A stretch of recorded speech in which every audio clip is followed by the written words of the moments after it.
राधे राधे। आज हम आप सभी को तुलसी की लकड़ी पर बना भोजन का महत्व बताएंगे और तुलसी की लकड़ी पर बना भोजन क्यों भगवान श्री कृष्ण जी को इतना प्रिय है कि वो 1000 सहस्त्र वर्षों तक उन्हें भूख नहीं लगती।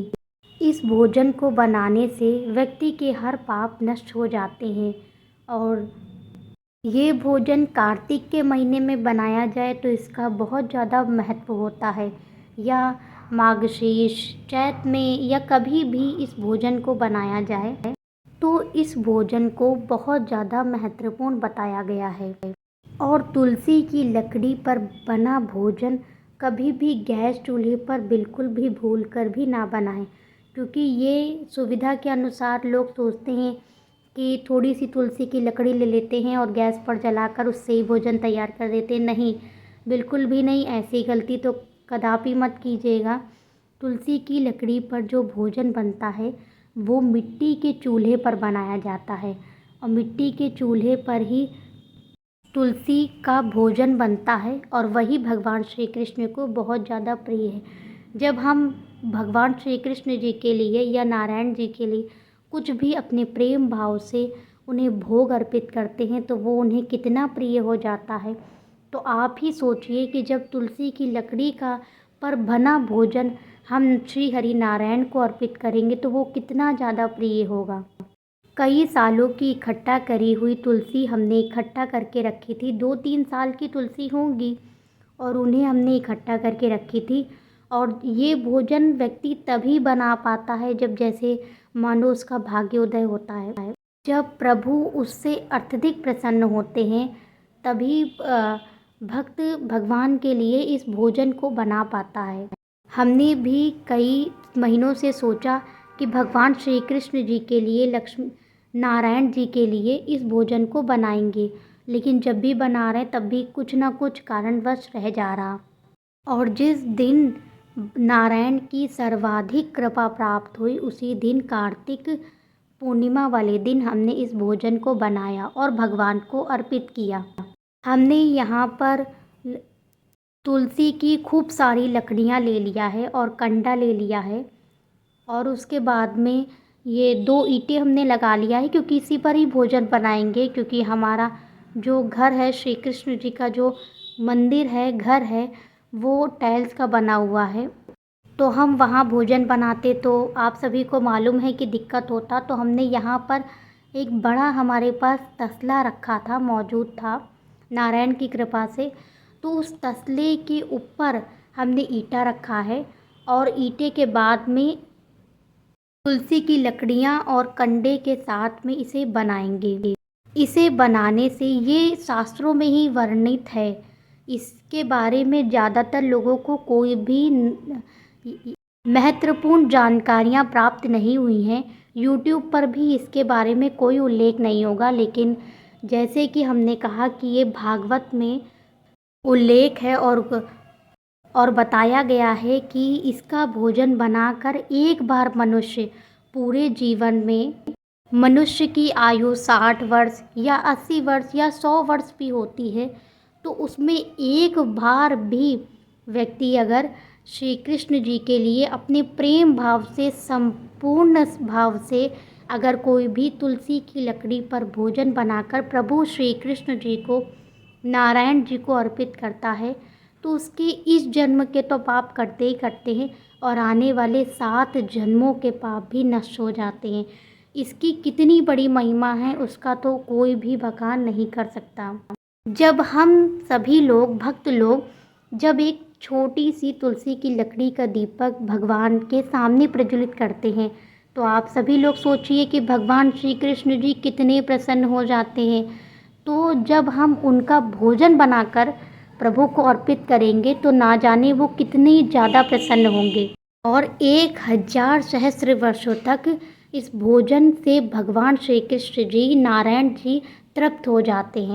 चलिए ये भी बताते हैं कि हम क्या बना रहे हैं। देखिए, इतनी तो हमारे पास लकड़ी भी और यहाँ तक कहिए कि ज़्यादा व्यवस्था भी नहीं थी, तो प्रभु की आज्ञा से जितना हो सका हमने बनाने का प्रयास अवश्य किया है। चूल्हा जलाने में बहुत ज़्यादा दिक्कतों का सामना करना पड़ा, चूल्हा जलाना कैसे है? तो चूल्हे को केवल कपूर से ही जलाया जा सकता है।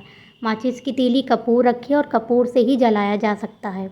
और अन्य किसी भी प्रकार की चीज़ों का प्रयोग ना करें और अन्य किसी भी प्रकार की लकड़ी का भी प्रयोग नहीं करें, क्योंकि ये तुलसी की लकड़ी पर बना हुआ भोजन है, तो इस पे केवल तुलसी की ही लकड़ी का प्रयोग किया जाता है। कंडे का प्रयोग तो इसलिए किया है क्योंकि तुलसी की लकड़ी इतनी हल्की होती है तो तुरंत ठंडी हो जाएगी और फिर भोजन बन नहीं पाएगा, इसीलिए हमने थोड़े कंडे का प्रयोग किया है। तो आप सभी लोग भी कंडे का प्रयोग कर सकते हैं। और हम यहाँ पर खीर बना रहे हैं। पहले हमने कई दिनों तक पहले सोचा था कि मखाने की खीर बनाकर प्रभु श्री कृष्ण जी को अर्पित करेंगे, क्योंकि मखाने की खीर चूल्हे पर जल्दी बन जाती है और वो तुरंत बनकर तैयार हो जाएगी। लेकिन उनकी महिमा और उनकी कृपा इतनी थी कि उन्हें चावल की ही खीर खानी थी। और फिर कैसे, इसीलिए तो वो इतने दिनों से टाल रहे थे, क्योंकि एकादशी पड़ गई और एकादशी में चावल की खीर का भोग तो लगता नहीं है। इसीलिए फिर हमने सोचा था कि मखाने की खीर बनाएंगे, लेकिन मखाने की खीर तो बनी नहीं, अपितु उसकी जगह पर चावल की खीर बनाने की उनकी कृपा हुई। हमने चावल धोकर भिगोकर अच्छे से उसे 2 टुकड़ों में तोड़कर तैयार कर लिया, चीनी भी रख लिया और दूध को भी उबालने के लिए रख दिया। वहाँ देखिए हमारे कुंजू बाबू विराजमान है, क्योंकि जब हम चूल्हा जलाते जलाते थक गए थे और चूल्हा नहीं जल रहा था, तब हमने भगवान श्री कृष्ण जी की को ध्यान किया और उनका स्मरण किया, तब जाकर वो चूल्हा जला। और हमारे कुंजू बाबू साथ में ही बैठे हुए हैं और वो पूरी खीर बनते हुए देख रहे हैं। गुरु जी ने कहा कि व्यक्ति पूरे जीवन वर्ष अपने पुत्र, अपने पति, अपने परिवार वालों को प्रसन्न करने के लिए ना जाने कितने कितने 56 प्रकार के व्यंजनों का भोग लगाते हैं और अलग अलग पकवान बनाकर खिलाते हैं। तो क्या प्रभु के लिए व्यक्ति इतना भी परिश्रम नहीं कर सकता, इतना भी कर्म नहीं कर सकता कि उनके लिए तुलसी की लकड़ी पर बना भोजन कराया जाए? जब परिवार वाले भोजन खाकर तृप्त होते हैं तो सुनिए कि अगर तुलसी की लकड़ी का भोजन भगवान श्री कृष्ण जी नारायण को अर्पित करेंगे तो वो कितने प्रसन्न होंगे। यह भोजन हर व्यक्ति नहीं बना सकता, जिस पर भगवान श्री कृष्ण जी की कृपा है। आप प्रयास करके देखिएगा और बनाकर भी देखिएगा, और इस खीर का जो आनंद आता है, जो इसका स्वाद आता है, वो अनंत अमृत के समान होता है। तुलसी की लकड़ी जलती है और इसका धुआं जो है वो खीर में जाकर मिलता है, और इससे जो धुएं से जो खीर बनती है उसकी जो सुगंध होती है और उसका जो प्रसाद है, क्योंकि ये खीर बन चुकी है और भगवान श्री कृष्ण जी को भोग लग भी चुका है। पूर्णमासी वाले दिन हमने इस खीर को बनाया था तो भोग लग भी चुका है, और खीर वास्तव में बहुत ज़्यादा स्वादिष्ट बनी थी। ये भोग प्रसाद होता ही इतना स्वादिष्ट है कि इसका आनंद बहुत ज़्यादा अनंत कालों तक स्मरण होता है। और ये खीर बहुत ज़्यादा प्रभावशाली भी थी, और इसका ये जो धुआं पूरे घर में जो फैल रहा है, इससे ना जाने जितने भी घर में नकारात्मकता का वास हो गया है या किसी भी प्रकार से कोई भी चीज़ है, तो इस धुएं से वो भी नकारात्मकता शक्ति का भी नाश होगा और पॉजिटिव एनर्जी, पॉजिटिव वाइब्स भी इसमें आएंगी। पहले हमने इसका चूल्हे को जलाने का प्रयास किया, क्योंकि भगवान की ये भी मर्ज़ी थी कि सभी लोग इस चूल्हे को जलाएं और इस चूल्हे पर बनाए खीर का भोग लगाएं। फिर हमारी मम्मी ने भी इस चूल्हे को जलाने का प्रयास किया, फिर भाई ने भी। तो इसी तरीके से तीनों लोगों के सहयोग से और तीनों लोगों के हाथों से भगवान श्री कृष्ण जी के लिए, लड्डू गोपाल जी के लिए, नारायण जी के लिए इस खीर को बना और इस खीर का भोग लगा। जीवन में एक ही बार ही सही, लेकिन थोड़ा परिश्रम करके भगवान के लिए भोग जो बनता है उसकी एक अलग ही बात होती है और उसकी एक अलग ही आनंद और कृपा की प्राप्ति होती है। वीडियो तो बहुत ज़्यादा लंबी हो जाती, उसे हमने थोड़ा कट करके बनाया है इसी वजह से।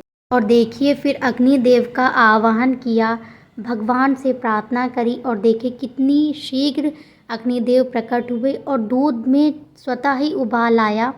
और फिर हमने चावल डाले, खीर अच्छे से पक गई, फिर चीनी डाला और इसी प्रकार से खीर बनकर तैयार हुई। और इस बात का ध्यान रखिएगा कि देखिएगा कि कंडे में या तुलसी की लकड़ी में कोई कीड़ा या कीट पतंगा ना हो, जिससे उसे बिल्कुल भी हानि ना पहुँचे। और आराम से खीर को बनाइएगा, और एक ही बारी सही पूरे जीवन में, लेकिन इस खीर का जो आनंद आता है वो शब्दों में व्याख्या नहीं किया जा सकता।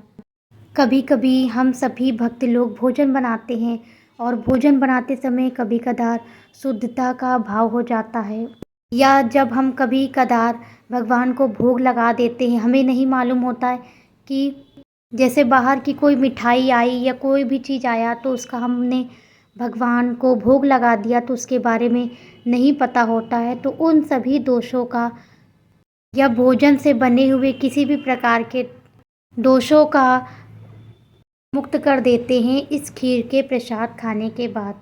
भगवान को परम आनंद की प्राप्ति होती है। इस खीर की विशेषता और महत्वता बहुत अधिक है। दूध में उबाल आ गया था तो हमने जो चावल धो कर रखे थे, हल्के हल्के दरदरे पीस कर रखे थे, जिससे चावल जल्दी पक जाएंगे, अब उसको खीर के अंदर हम खीर के अंदर डाल देंगे। और देखिए अग्नि कितनी अच्छी से प्रज्वलित हो गई है। चावल को पकने में थोड़ा समय तो लग जाता है, तो चावल को अच्छे से जब पक जाएंगे उसे बार बार चेक करके देखेंगे कि चावल अच्छे से चलाते रहेंगे चावल को, नहीं तो चावल नीचे से गरम के वजह से जलने भी लग सकते हैं। और देखिए अग्नि इतनी तेज हो गई थी कि अग्नि के पास बहुत ज़्यादा ताप हो गया था। और प्रभु को भी किनारे कर बैठाल दिया है, कुर्सी पर बैठाल दिया है, और दूर से ही चम्मच चलाते चलाते खीर को बनाकर तैयार करेंगे। चावल को चेक कर लेते हैं कि चावल पक गए हैं कि नहीं पक गए हैं। चावल बस कुछ ही देर में पकने वाले थे। और फिर अब इसमें चीनी को अच्छे से देख कर डालेंगे, ताकि चीनी में कोई कण हो या कुछ भी हो तो उसे देख के डाल देंगे चीनी को। और ड्राई फ्रूट भी कट करके रख लिया था तो उसे भी डाल देंगे भोग में। दूध के अनुसार ही खीर और चीनी डालेंगे। जितनी तुलसी की लकड़ी थी उसमें थोड़ी सी तुलसी की लकड़ी बच भी गई थी वो खीर बनाते बनाते। और देखिए अगर बाहर व्यवस्था होती तो बाहर खीर बनाए तो ज़्यादा है सही है, लेकिन हमने यहाँ पर घर में ही खीर बनाई है, क्योंकि हमारे पास बाहर कोई भी व्यवस्था नहीं थी खीर बनाने के लिए, इसीलिए खीर घर पे बनाई। और देखिए खीर बन गई है, और अपने आप ही खीर बनने के बाद अपने आप ही अग्निदेव शांत भी हो गए थे। और हमने फिर इसमें मेवे मिला दिए थे, जो भी मेवे थे वो हमने मेवे मिला दिए थे। और जब खीर ठंडी हो जाएगी तब तुलसी का पत्ता रख के भगवान को भोग लगाएंगे। देखिए खीर बन गई है। दूध को उबाल के अच्छे से पका कर खीर बनाई है, और देखिए खीर बन गई है। अब इसी खीर का भगवान श्री कृष्ण जी को, नारायण जी के जितने भी स्वरूप हैं उन सभी को भोग लगा सकते हैं। राम जी को, कृष्ण जी को, लड्डू गोपाल जी को, सभी को भोग लगा सकते हैं। और अगर आप सभी को यह वीडियो पसंद आई हो तो वीडियो को एक लाइक ज़रूर कीजिए। चैनल पर नए हैं तो चैनल को सब्सक्राइब कीजिए, और ऐसी खीर आप सभी लोग भी बनाकर लड्डू गोपाल जी नारायण को अवश्य अर्पित करें, जिससे नारायण जी की कृपा प्राप्त होगी। और अब भोग लगाने जा रहे हैं। भोग लगाते समय नहीं दिखाएंगे, क्योंकि उसे गुप्त रखेंगे तो भोग लगाते समय नहीं दिखाएंगे। राधे राधे, जय श्री कृष्णा।